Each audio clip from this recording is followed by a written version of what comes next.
was great. Yeah. I don't have a favorite part the whole year. Everything about it. Yeah. It was good. And everyone says it, but I really mean it. I do have the best job. I love what I do. New Mexico's been so kind to me. Thank you. And I'm proud to call the Land of Enchantment my home. But, you know, it's not just New Mexico that's had an eventful year. The whole world really has. And Fox Report anchor Shepard Smith actually takes a look back for us. 2011 began like any other year. Hope for a better year ahead and, of course, resolutions. But just days into 2011, chaos and unspeakable violence erupted at a grocery store parking lot in Arizona. Gunfire interrupted a political event near Tucson. A gunman shot Congresswoman Gabby Giffords in the head. He wounded 18 others, 6 of them killed. Amazingly, Giffords survived the assassination attempt and made a triumphant return to Washington a few months later. A wave of unrest across the Middle East and northern Africa. Citizens toppled longtime leaders in Tunisia and Egypt.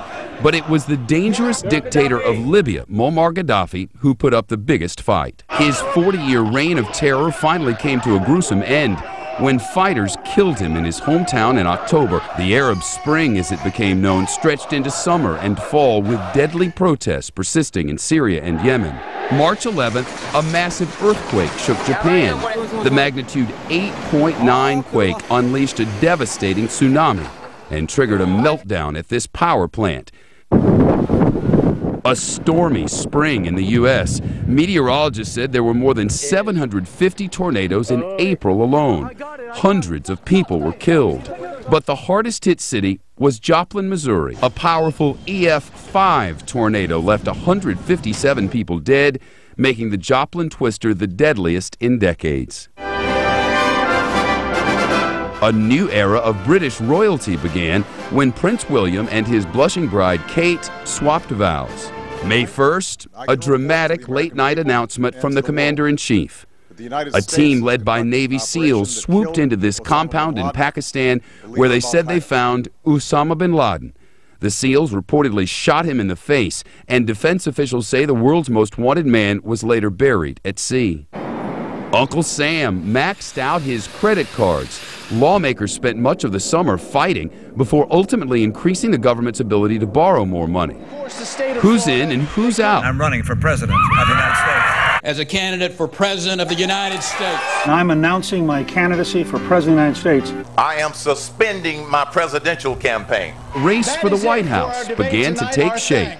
We, the jury, find the defendant not guilty. A jury acquitted Casey Anthony of charges she killed her 2-year-old daughter, Kaylee. What about Kaylee? Who killed Kaylee? One juror said it was a horrible decision to make, but that there was reasonable doubt.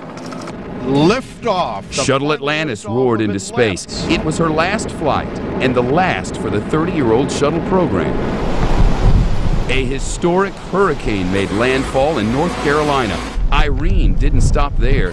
It tracked up the eastern seaboard from D.C. to Maine.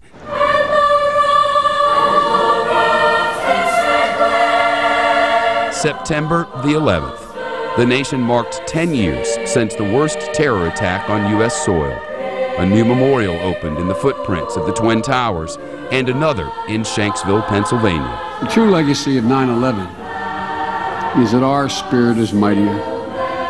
The bonds that unite us are thicker, and the resolve is firmer than the millions of tons of limestone and concrete that make up that great edifice behind me. Occupy Wall Street started as a single protest in downtown New York, and it exploded into a global movement.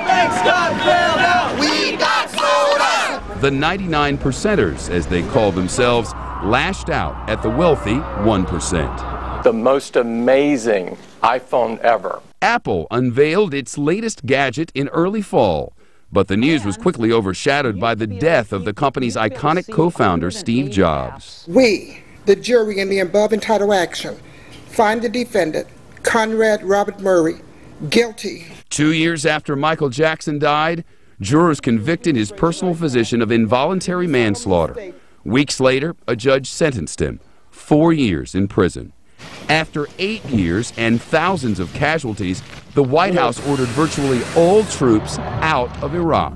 It's good to know that I'm a part of history, and it's good to know that I'm leaving Iraq a more stable country. Well, now we look ahead to next year. 2012 begins with a flurry of caucuses and primaries as politics returns to the spotlight for November's presidential election. Plus, the Pentagon expected to start winding down the decade-long war in Afghanistan, and Fox News will be covering it all as it happens. In New York, I'm Shepard Smith, Fox News.